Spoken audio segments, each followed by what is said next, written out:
Menteri Pertahanan Jepang Gen Nakatani mengunjungi pangkalan militer di Provinsi La Union sebelah utara ibu kota Filipina. Kunjungannya ini untuk meninjau sistem radar pengintai udara bergerak yang dikirim oleh Jepang sebagai bagian dari fakta pertahanan penting yang disepakati kedua negara tahun lalu.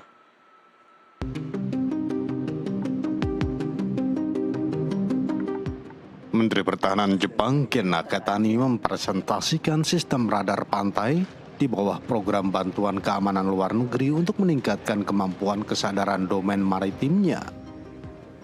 Nakatani telah bertemu dengan mitranya dari Filipina, Gilbert Teodoro, dan diperkirakan akan mengadakan diskusi untuk lebih meningkatkan kerjasama pertahanan bilateral.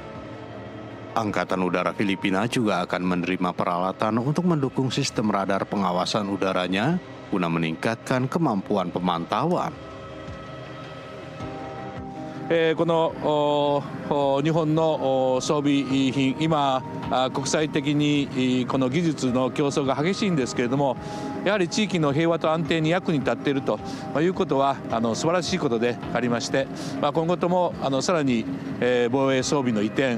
また装備開発、そして防衛協力、これに一生懸命頑張って取り組んでまいりたいというふうに思っております。 Filipina dan Jepang, dua sekutu terdekat Amerika Serikat di Asia, telah mengambil sikap tegas terhadap apa yang mereka anggap sebagai perilaku agresif kapal-kapal Tiongkok di tengah sengketa kedaulatan maritim yang telah berlangsung selama puluhan tahun di Laut Cina Selatan. よりしっかりとしたこの警戒監視、これが必要でありますし、また日本、そして米国、そしてフィリピン、こういう国々が協力をしてですね、地域の平和と安定のためにさらなる協力をして貢献していかなければならないということを強く感じました。 Jepang dan Filipina pada Desember 2024 menandatangani kesepakatan bantuan keamanan senilai 1,6 miliar yen untuk meningkatkan kemampuan keamanan dan pengawasan maritim Filipina.